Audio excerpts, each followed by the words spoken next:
2 2 1 2 2 1 2 3 3 2 1 2 2 2 2. All right, cool.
I don't know.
Conte. We are the official a cappella group of Barnard.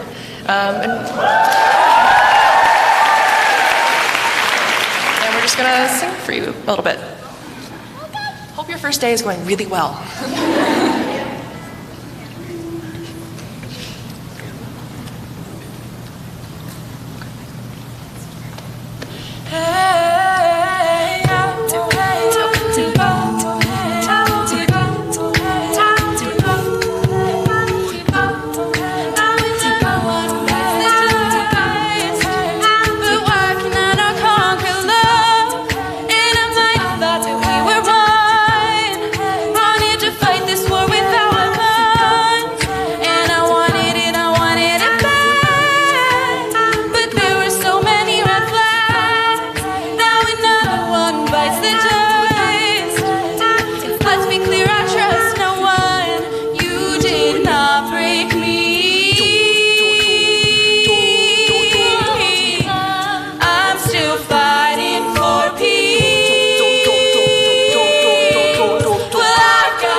So we have one more song to sing for you, and this is very special to us at Barnard. It's our alma mater song called College on a Hilltop, and we'd like to sing it for you right now. Bye.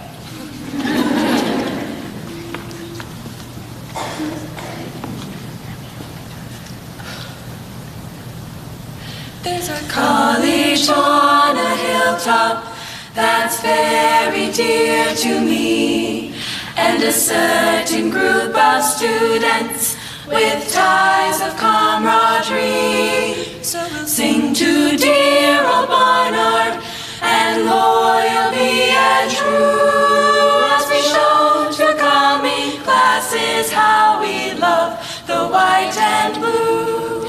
There's a college on a hilltop that's very dear to me, and a certain group of students with ties of camaraderie.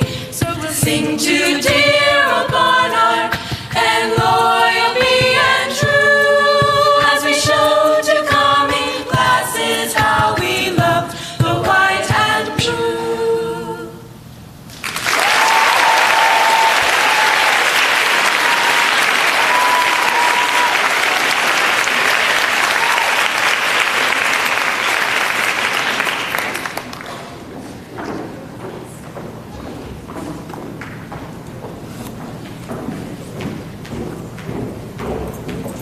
Great. Thank you so much, Picante.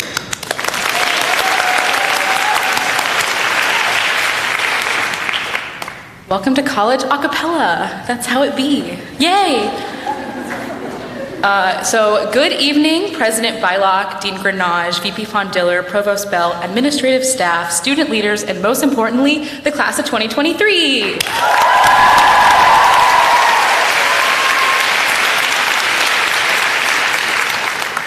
I am Maddie Miley, and I am the Barnard Chair of the NSOP, New Student Orientation Program Committee. And we've been working hard this year for NSOP, which is the next week of things that you'll be going to and participating in.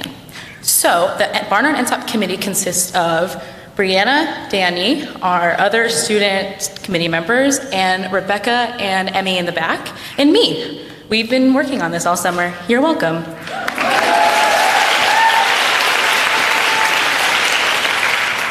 Now, on behalf of us and all of your amazing crew captains and orientation leaders, it is my honor to congratulate you and welcome you to President's First Year Welcome, to NSOP, and to Barnard College. Lots of clapping. NSOP, the week ahead of you, is a hashtag blur. For example, here is a note I wrote to myself on my own move-in day in 2016. You are doing great. Everything is okay, but I think you need a new backpack. Get on that. XOXO, Maddie. Obviously, this is barely a coherent note. As such, I would like to offer a small piece of advice that I've learned over my past 3 NSOPs. We've spent our whole summer working on this, and I think we are of the authority to tell you that you should not go to everything. There are mandatory events, don't miss those, really don't miss them. I made cute attendance spreadsheets, and they're mandated by the state and the administration, so that's important. Because self-care isn't just doing a face mask, reading Cosmo, and drinking tea. While that sounds like a lit and awesome Sex and the City episode, it's not the 90s and we've moved on. NSOP is a program that you should pick and choose from. Beyond the 200-ish events in Guidebook, it's the times that you take care of yourself that are most important. So, in conclusion, I encourage all of you to take advantage of what NSOP has to offer, to embark on this groovy journey that is your time at Barnard, and most importantly, to take care of yourself. Now it is my pleasure to introduce President Bylock.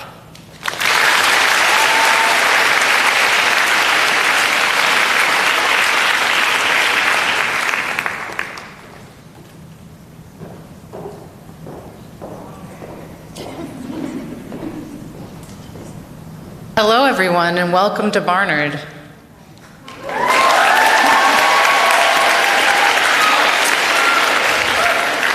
I know that it's already been a big day for you, but I want you to know that you're ready to be here, and more importantly, we are ready for you.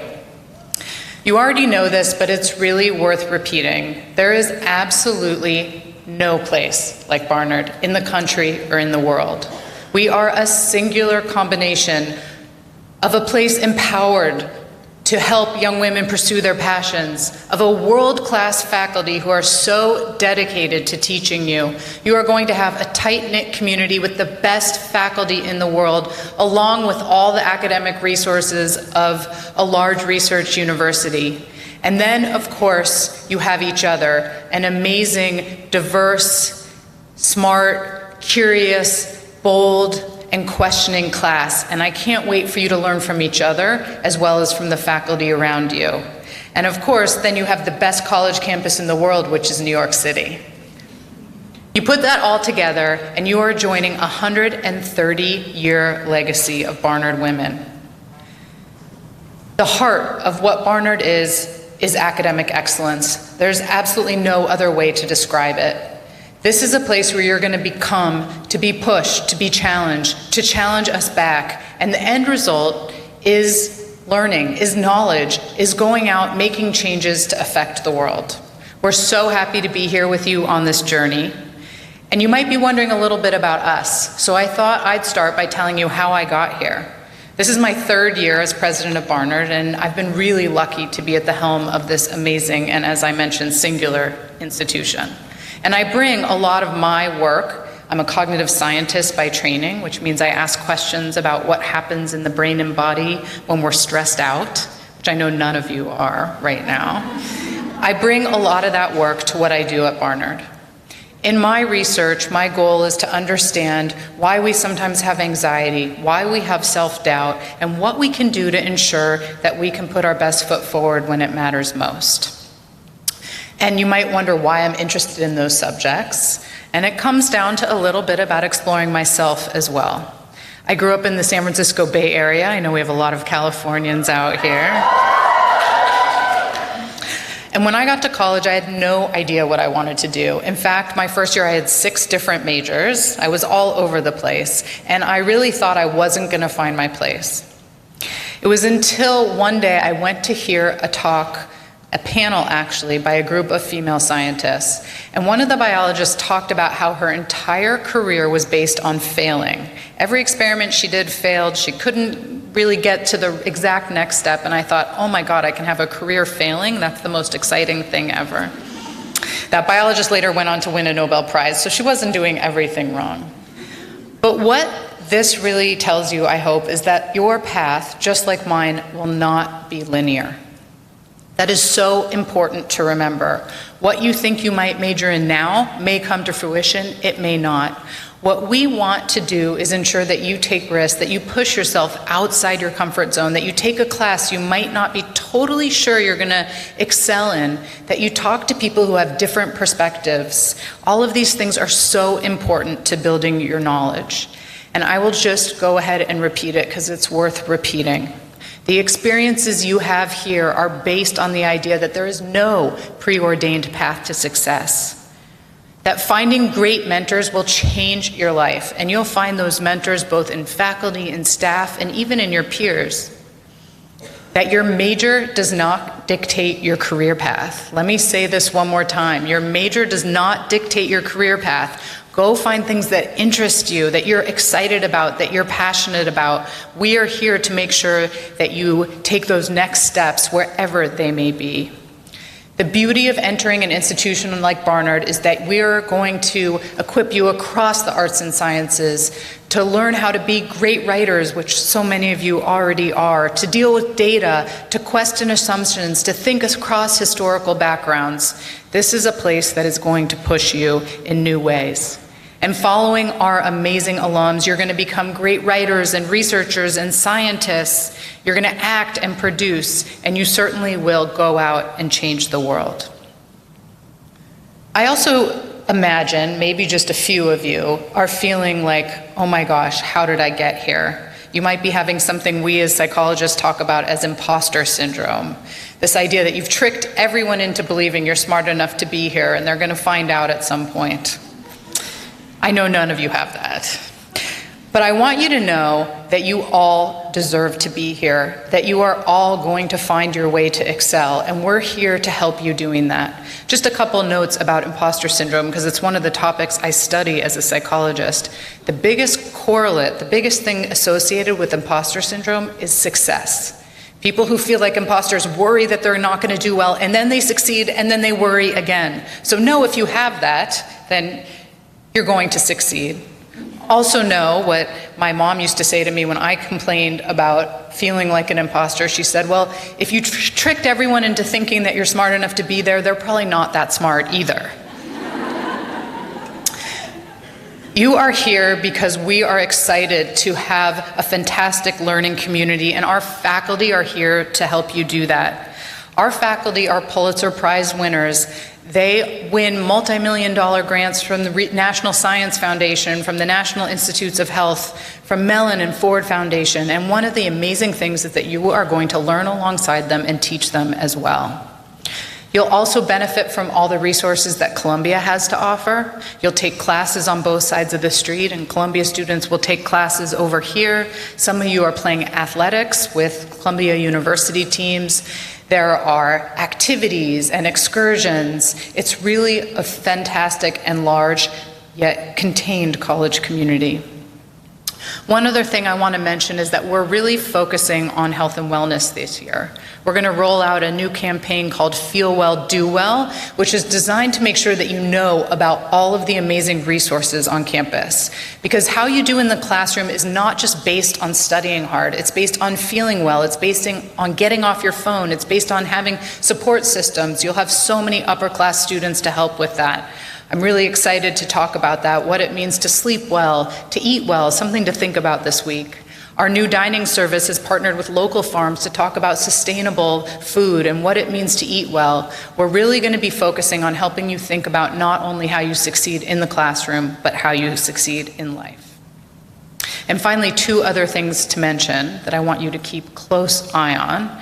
One, as I'm sure you know, is the new Milstein Teaching and Learning Center. It's in its second year. I think it's very popular. All the old students can let you know that.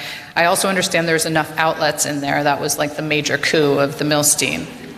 The Milstein is our library. It has amazing books, but it's also a place to gather and to think across different disciplines. There's fantastic centers there where you can do 3D printing, where you can think about designing a dance performance that involves physical dancing and virtual dancing, where you can learn how to record a podcast, where you can learn how to code. Take advantage of those opportunities. Wander around, wander in. There's students there who are there to help you, and we also have postbacks who have graduated from Barnard but are staying a couple years to work in those centers.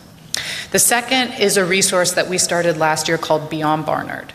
It's an office and initiative designed to help you think about next steps, that first internship, that first fellowship, to connect with the 35,000 alumni that are here about different career paths.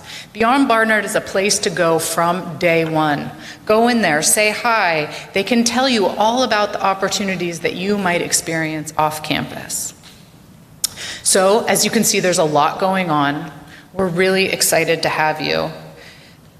I can already tell you're an absolutely amazing class, and we're excited to learn with you, to learn from you, and together to go out and change the world. Welcome, congratulations, and thank you.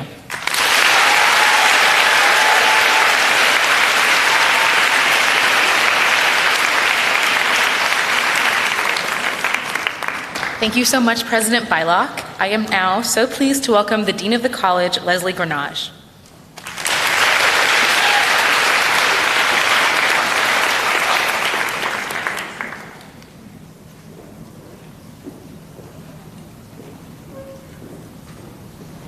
Evening. Before I begin my official remarks, I just want to tell Bacante that I loved what I'm sure was a remix on the alma mater. It was very lovely. Keep doing that. I loved it. Good evening. It is my pleasure to serve as Dean of the College, and it's also my pleasure to be among the many who welcome you all to Barnard.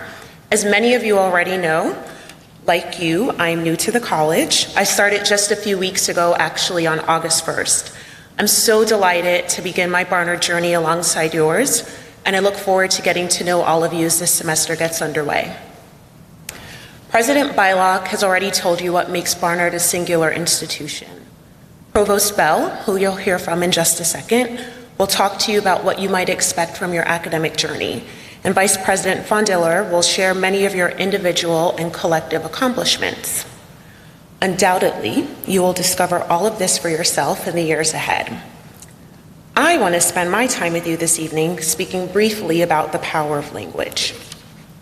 As you prepare to begin NSOP, and Maddie already explained to you what that is, I'd like to offer a small challenge. It's one that I hope you will accept. I promise it's relatively easy, and I will do it with you. I want to challenge all of you to think about your use of the word just. When I arrived on campus a few weeks ago, I quickly learned that people were pronouncing my last name incorrectly. They made it sound much fancier than I say it. My name is actually pronounced Greenwich, kind of like Greenwich, Connecticut, Greenwich Meridian Time, Greenwich Village. There's more of an idge on the end instead of an itch, but you get what I'm saying. You get where I'm going with that. However, instead of offering a similar mnemonic to help people say my name the way I do, I would instead correct them by saying, "Oh, it's just Greenwich." As I listened to myself say this repeatedly in my early weeks here, I realized that this was a bad habit that I had mastered throughout life. And then I began to wonder, why am I doing that? Why do people do that? Why do we say, "I'm just a freshman, I'm just a first year"? You should refer to yourselves by first years, by the way. I'm just a woman. I'm just from Albuquerque. I can't do this. I'm just. Why do we enter this part of speech into our lexicon? diminishing our accomplishments, shrinking from the spotlight, and minimizing parts of our identity that tell the story of who we are. What purpose does it serve? I'd argue that it doesn't serve much of a purpose at all, although I suspect we do it because it lessens our vulnerability. Or, as I did with my name, we maybe do it because we want to be careful to not offend or embarrass anyone. Maybe we do it because it becomes an easy excuse to not pursue something we fear. But here's the thing about using the word just in the way I'm describing. It diminishes the very things that make us different, unique, and characteristically ourselves. It cheats us out of opportunities that we should perhaps explore. And if we're not careful with our use of the word just, it allows others to devalue integral aspects of our identity and sets us up to miss out on really fantastic experiences. Each of you are admitted to Barnard because you bring something special to this institution. Each of you are here this evening because you deserve to be, because you're talented, because you're bright, because you will make contributions to this school and you will learn how to make the best contributions to our greater society. Each of you are admitted to Barnard because we need you here.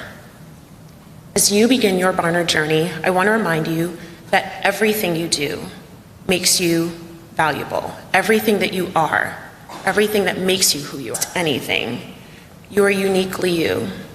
So during this week, as you learn your way around and make new friends, and throughout this first semester as you get settled into this new community, pay attention to when and how you and others use the word just. If you're using it to promote the ideals of a just society, then please forge ahead, keep on doing that, contribute in that way. But if you're using it to minimize any part of your story, take a moment, reflect on your greatness, and correct yourself. Because you, Barnard student, are more than just anything. I'm so excited that you're here. I look forward to getting to know you. Welcome.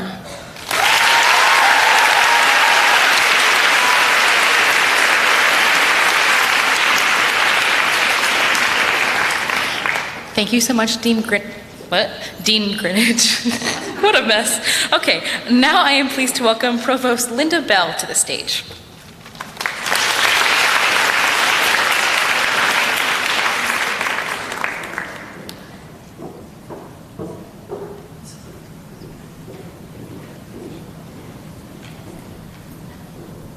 So I have to lower the mic. I think we're going in height order here.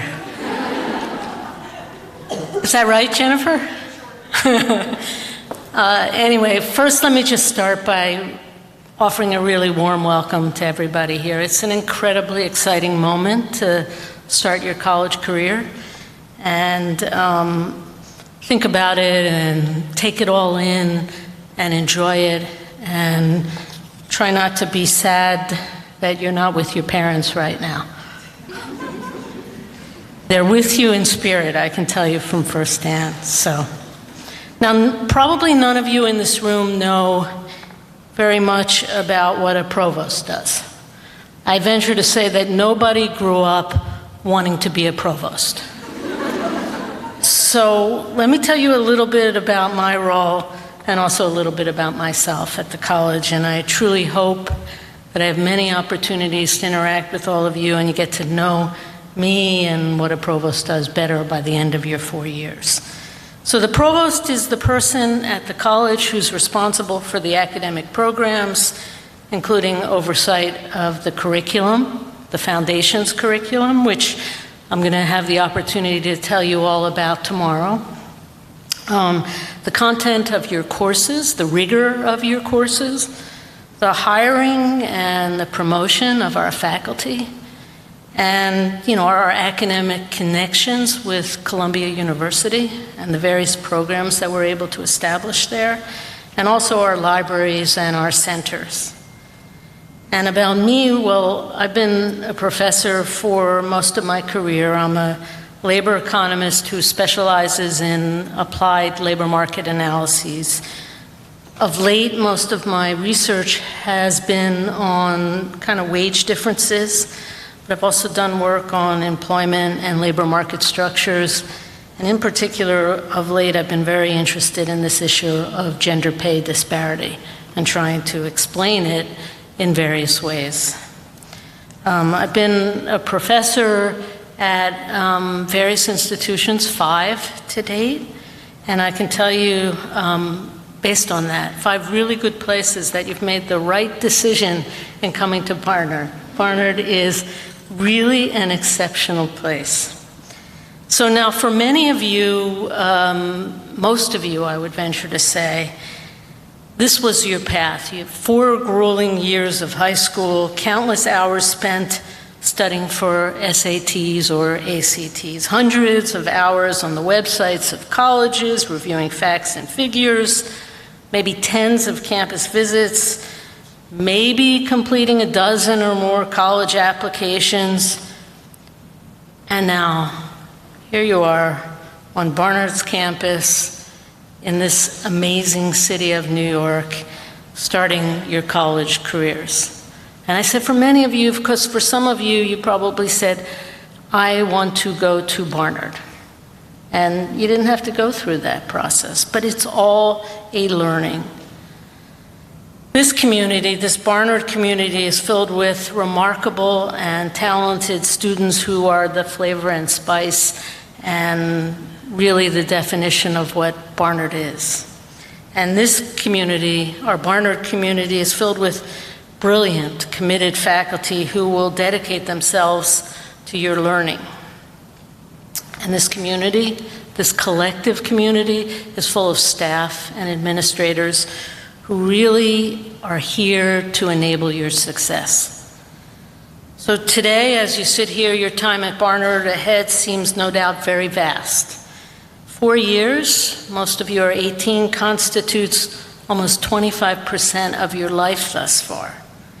But your college clock starts now, and it runs very, very fast. And statistically, since you'll have hopefully 70+ years of life ahead, 4 years is not all that much time. So every day, every class counts.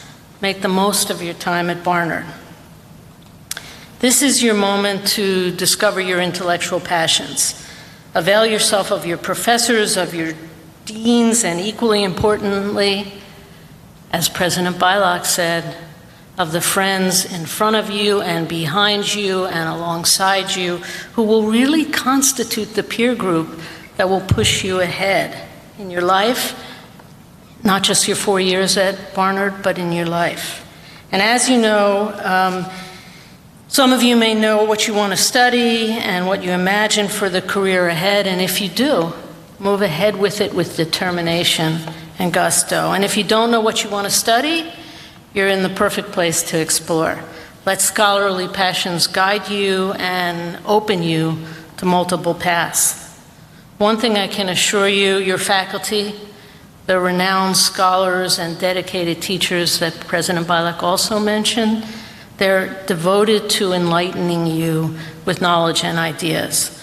Unlike your high school teachers, for the most part, they are producing research. They are pushing the envelope of what we know. They're members of the National Academy. They're Guggenheim Award winners. They hold prestigious honors from the National Endowment for the Humanities, from the National Science Foundation. They're members of the American academies in which they serve. And in advancing knowledge, they create, they invent, they curate, they perform, and they critique, and they move what we know in this world.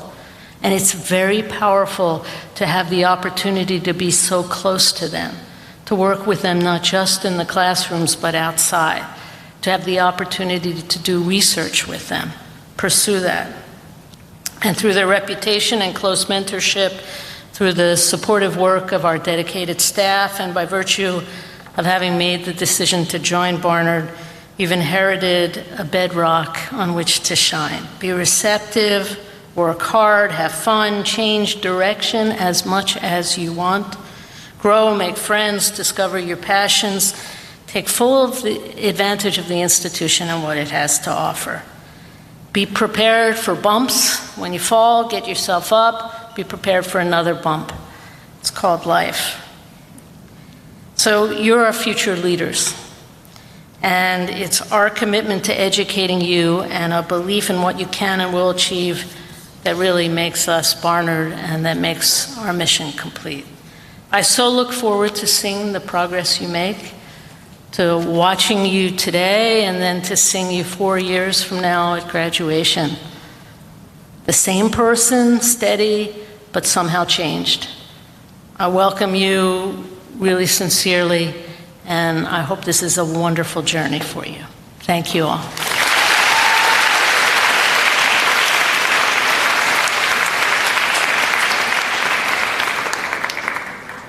Again, thank you so much, Provost Bell. I am now pleased to introduce you to Emily Kai, our Honor Board representative.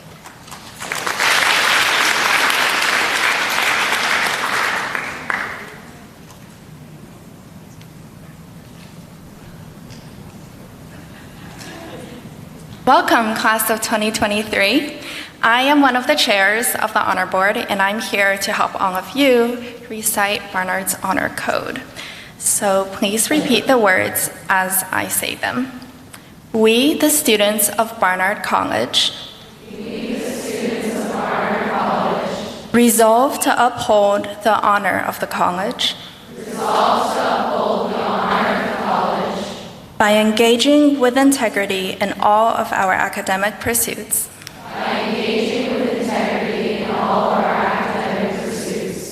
We affirm that academic integrity is the honorable creation and presentation of our own work. We accept that it is our responsibility to seek clarification of proper forms of collaboration, and use of academic resources in all assignments or exams.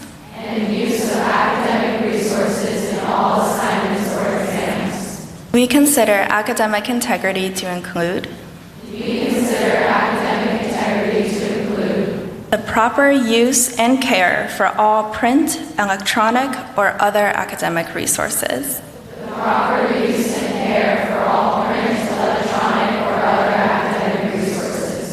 We will respect the rights of others.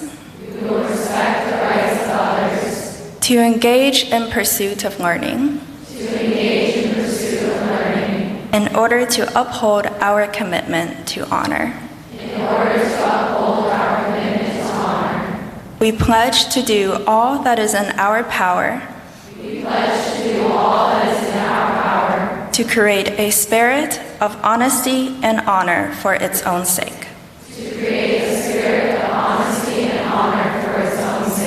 Thank you.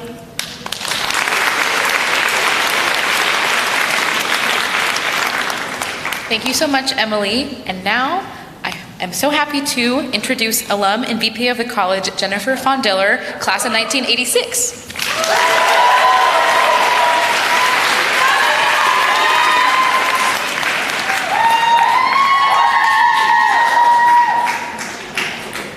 Okay, she made me older than I am. I'm class of 88, but that's okay. No, it's okay. Good evening. I want to say just how much I appreciate the opportunity to address you this evening and welcome you to Barnard. The admissions staff and also the financial aid staff and faculty and our opportunity programs office and our alums and senior interviewers met so many of you during this process, and really for the better part of 2 years worked with you, and so it's such a thrill for me to be able to see you move in, some of you on Friday and some of you today. I hope that you will indulge me for a minute so that I can let you know just how proud we are of you and to share some sense of who surrounds you before I sort of symbolically pass you on to the rest of the college. So you total in this room exactly 633 students. We have put together a class from 44 states, including Washington, D.C., and citizens from 35 different countries. This year, we received the largest number of applications in Barnard's history, 9,320 to be exact, with 1,221 of those you applying early decision. And of this total number, we offered admission to 11.7%, our most selective class ever. How far you have all come. No, literally, how far you have come. The person who traveled the farthest, a little over 10,000 miles or 16,900 kilometers from Australia. And the person who had the shortest distance, 5 blocks, right here in our own zip code. 45% of you identify as students of color. 12% of you are international citizens, and another 5% of you attended high school outside of the United States. 44% come from public schools, 38% from independent schools, and 16% from religious or parochial schools. And a few of you in this room followed a homeschool path, which is really distinct. Each one of you was very different in that regard. All in all, of the 633 of you here, you come from 523 distinct high schools. And one student in this room attended the same high school as President Bylock. So I'm sure at some point she would love to meet you. 38 of you took a gap year to travel, work, intern, and volunteer. So to you, welcome back.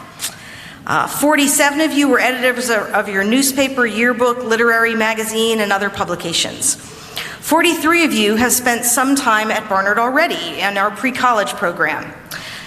Your fellow classmates include also 8 students enrolling in our double degree program with Jewish Theological Seminary. Some of you here will participate in varsity athletics here through the unique Barnard-Columbia Athletic Consortium, and in many club and intramural sports. 146 of you were 4-year athletes in high school, in fact, and 120 of you were team captains at some point. So when you see athletes written up in the Spectator, or you're invited to go to a game or a meet, know that there are Barnard students on those teams to support. Your academic interests on your common application. Political science, biology, and undecided were the top 3. Followed by English, neuroscience and behavior, psychology, history, computer science, and human rights. Although we had plenty of dance and theater and architecture interests, in fact, every major we offered was listed. 33 of you have mothers who attended Barnard, 13 of you have grandmothers or great-grandmothers who are alums, 17 of you have sisters who are here or who graduated, and 27 of you have aunts, and 22 of you also have cousins who went to Barnard. For 13% of you, congratulations and welcome for being the first in your family to attend a 4-year college.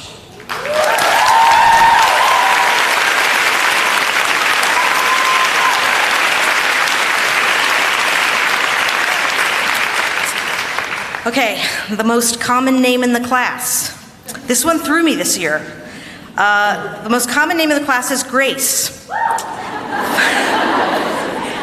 Sarah and Alexandra came in close behind, followed by Anna, Caroline, Emily, and Sophia.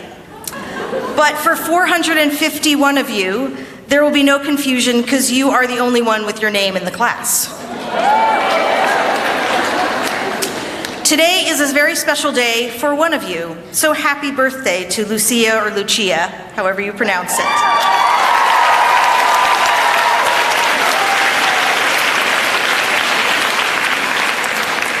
But I'll just stretch it out a little more because some of you have birthdays coming up. So during orientation, we have 14 more birthdays. That's a lot of birthdays.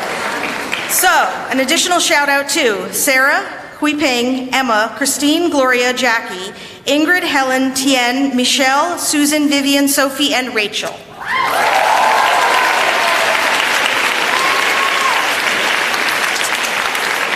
And finally, I just wanted to say that your guidance counselors and your college counselors, they believed in you, and they spoke to us through their letters and many, many phone calls to us, and they advocated so much for all of you. And I just wanted to mention a couple of things that they remarked in their letters, and I'm not calling out a particular person, but I did pull out some quotes that I feel really represented so many of the things that I was hearing. So let me just read a couple of them. School is not a chore for her. She is not only interested, but she's interesting. She's attentive and quiet, yet palpably engaged every single day. She carries herself like a college student already. Another said, in her group of friends, she is the grounding one. She tells others to take a deep breath and talk about their feelings instead of being wrapped up in anxiety. And another said, she was raised by her mother and her grandmother and will be the first in her family to attend college. She is a go-getter, determined, and ever so optimistic. And lastly, her dedication to making school a better community is always present in her life. And we just read these kind of comments over and over and over again. And so now what has sort of finally become a tradition, because we've been doing this for several years now, I want to let you know that we would like to honor 5 high school counselors and counselors at community-based organizations with a sort of a book award for individuals who made a difference in your lives. And so I'm going to be sending you all a survey in the next couple of days. I might wait a little bit until NSOP is over. So if there was a counselor who listened to you, supported you, challenged you, and just really pushed you to go further in your education, please consider nominating them. It's just a short form that you fill out and some comments. We just wanted to acknowledge these educators, and we wanted it to come from you. So with that, let me say you made it, you earned it, and we can't wait to see you take off from here. Thank you.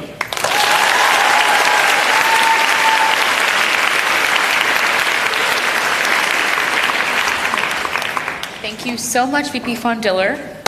And we're going to get going with our candle ceremony. So, each of the people here represent one of the 4 classes currently at Barnard. As you may notice, each class has a color. So, seniors are red, juniors are green, sophomores are yellow, and the class of 2023, that's you, is blue. The colors rotate so that the color of the newly graduated class is inherited by the incoming class of the same year. So on stage we have a candle to represent each of the classes, and this is a ceremony to symbolize the exchange of knowledge that will take place of the community that we strive to maintain and the camaraderie we hope to develop.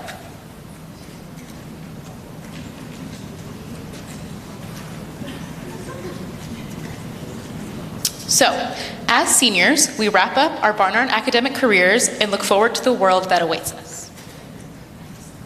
As juniors, we take time to study or travel abroad, or we remain at Barnard to focus on our studies in new and exciting directions.